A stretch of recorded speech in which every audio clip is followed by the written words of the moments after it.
Hi everybody, my name is Mark Turner from Turner's Painting School. What I'd like to do today is show you a method of cleaning your paintbrushes when using oil paint.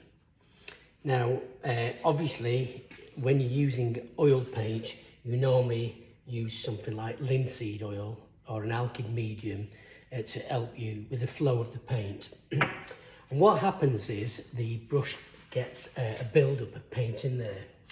So, for instance, I've got a paintbrush here, a round paintbrush, and I've been loading it with yellow paint. I'm just going to wipe some of that onto this paper here, as if I was doing a painting. And even when you're finished, there's still quite a lot of paint within the bristles. Some artists like to work from lights to darks, so they don't need to do much about cleaning the brush. With this, for instance, if I wipe it with the tissue, get as much of the excess paint out of there as possible. You probably can't see on the camera, but that is a lot cleaner than what it was. And give a little rub on the tissue, there's a lot less paint. So then I could go into a different colour. Most people like to clean the brushes between each colour, and a lot of artists like to use a separate brush for each colour. That's entirely up to everybody. But once we get to this stage, if I do want to clean the brush, there's different things we can use, different spirits we can use, and I'm just going to show you some of them before I show you how to actually clean the brush. Whilst I've got this brush with paint on, I'm going to pop it in a jar upside down so I'm not getting paint everywhere. Before we move on, I'd like to also say that if you're going to paint every day, there's no real need to clean the paint off your brushes. Just wipe it off, leave them in a jar like that. As long as it's not an alkyd oil paint that you're using, if it's just linseed oil or saffron oil, then you'll be fine because it's slow drying and they'll still be fine to use. I will leave them 3 days and still use them at times. The same as on my palette, I leave my paint on the palette. I don't, this will be on for a week. It might get a skin. This green's got a little bit of a skin at the moment. I'll break the skin and use the paint that's inside that skin and it'll be fine. So, what can we use? Traditionally, we've got turpentine from the sap of the trees. And this is quite powerful and it's quite smelly. It smells of pine because that's where it comes from. I personally like it. But what you've got to remember is when that lid's off, you've got fumes coming into your environment. So always make sure that you've got ventilation running through, either an extractor fan or at least a door, a jar and a window open so the air can circulate through and take those fumes away. If you do get too much, you do get lightheaded, go outside, get some fresh air. But it's perfect for cleaning your brushes and using to thin your paint as you're painting. The new thing that most people are using is odorless mineral spirit, OMS. This is odorless mineral spirit. This is one that I have used to clean my brushes. You can see it's just a little bit dirty. This is excellent because there's no smells.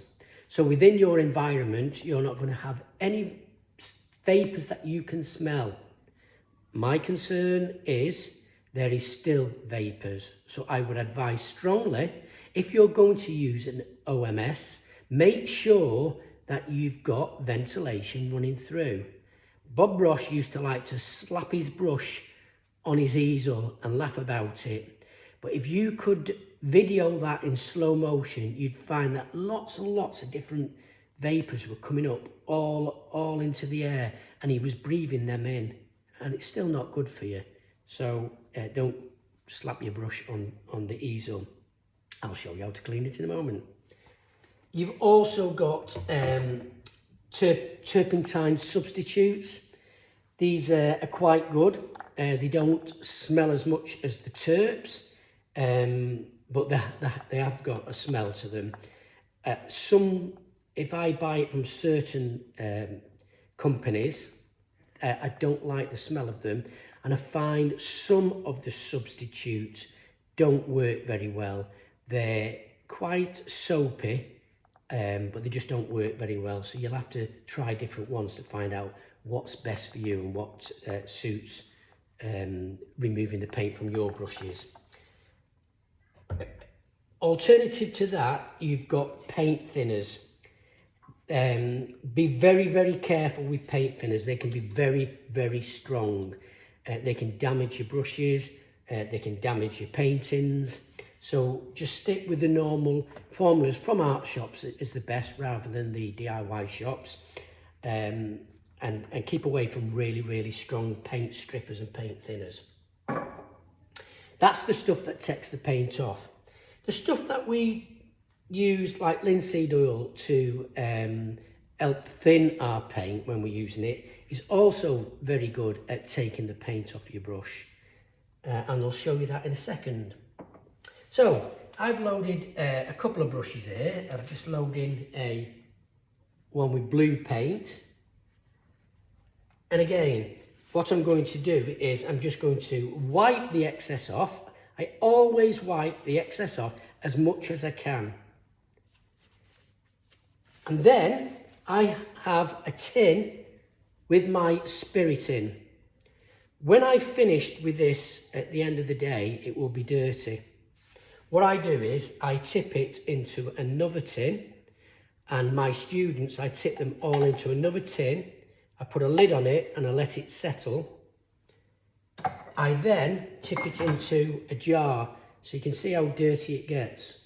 This will all settle and I will have good spirit on the top, which is where this comes from. Never throw it away. Never throw it down the sink. Keep using it. At the bottom of this jar, eventually, I will have about 20 ml of sediment. And that sediment is paint. And you can use that paint. It's got a dark green to it. And you can use that paint for painting underpaintings or sketching. You don't need to throw it away. So nothing gets thrown away. I'll show you what it looks like in a second. Okay, so I've wiped my brush. And because this is the spirit that I'm using, I don't want to contaminate it too much. So what I do is I dip my brush in the spirit and lift it out without shaking it, and I wipe it on the tissue. I dip it in again, lift it out, and I wipe it on the tissue. That way I'm keeping that spirit clean. If I go in and start doing this, it's all contaminated. That means when I change my brush and take a different paint, it's contaminated. So dip in, lift out, and wipe. And I'd rather use a couple of tissues than end up having to keep changing the spirit. So dip in, lift out, give a good wipe. And you'll have to do that a couple of times.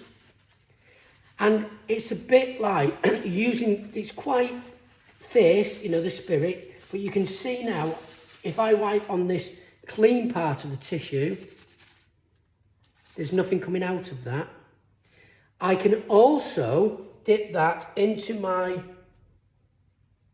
medium. My medium is 50% spirit and 50% linseed oil, and that conditions the bristles, and then I can give them another good wipe, and I've got a nice clean brush. I can go on to my next paint. I'll just demonstrate that again with this brush. So I've wiped off the excess. I dip into my spirit, lift out and wipe. Dip in, lift out. Remembering every time I dip in, I'm not hitting the bottom of my jar or tin, and I'm not moving it around. I'm not shaking the excess off. I dip in, I lift out, and I wipe. I keep doing that until my brush is clean and no paint is coming out of the brush. I then dip into my linseed oil medium, give it another good wipe,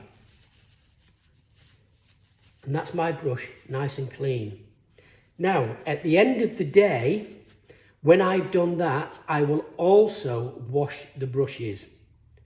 Now, oil paint, unlike acrylic paint, which is quite nasty stuff and should never go anywhere near your sink, you can wash these brushes now in the sink. So, what can we use to wash the brushes in the sink? You can use a washing up liquid. A washing up liquid is quite a fierce thing, and you only need a small amount of it. You could put it in a jar.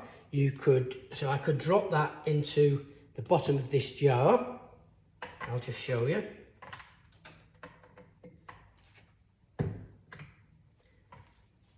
Get your brush and gently run the bristles through the soap, and then under the hot tap, watch you don't burn yourself, rinse off all that soap. Alternatively, you can actually buy soaps for cleaning paintbrushes. I like to use carbolic soap. So what I do is I have a bar of carbolic soap and I gently lather up and then wash the brush. I then give that brush a wipe and I place it in my jar to dry off or on its side. Never leave your brushes sat in spirit. The spirit makes the bristles go hard and distorts them. So never do that. I just want to show you two brushes here. These are hog bristle brushes. Perfect, I love these for painting. But look how thick this one is. And that is because it's not been cleaned properly. And the paint has moved down into the ferrule. And you can see in there all that paint. And it makes it go thick. I don't throw that brush away because I can still use it. I like to use brushes like this because they give me different marks. But if I want to make it look like this again, I need to clean it properly.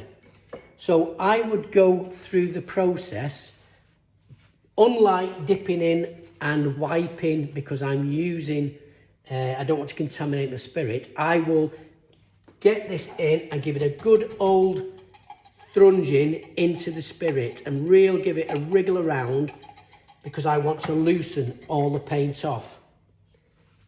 I will then keep wiping and then I will use the carbolic soap and hot water and massage it right into the ferrule. I get quite a lot of soap. It would look like I'm wrecking this brush, but I've got to get, a lot of people would say, oh, he's wrecking that brush, but you've got to get that soap right into the ferrule and keep massaging it and then wash it out, and a lot of that paint will come out from in between the bristles and from the ferrule. I can actually feel that quite hard in there. Just going to rinse that off.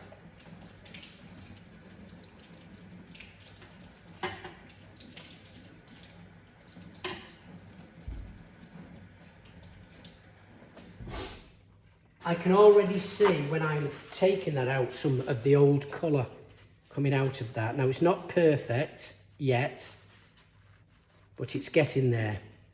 What I could do then is I could get some gum arabic in hot water, put it into the bristles, reshape the bristles and let it go hard, and the next day wash it out with warm water and I will have my brush back as new almost.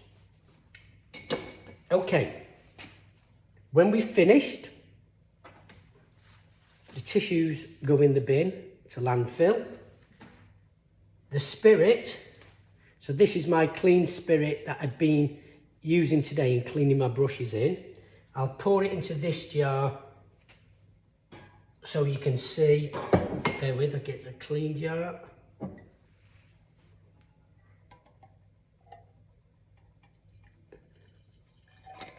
And there's not much sediment on the bottom because I've not done that much painting today. But here's another one that I've been using. And if you see the difference in this, and you can see all the sediment in that. And then when that settles down, I will put it into this one. You can see the difference. This is really dirty. That's settling. And then I will pour it into another one and continue to use it.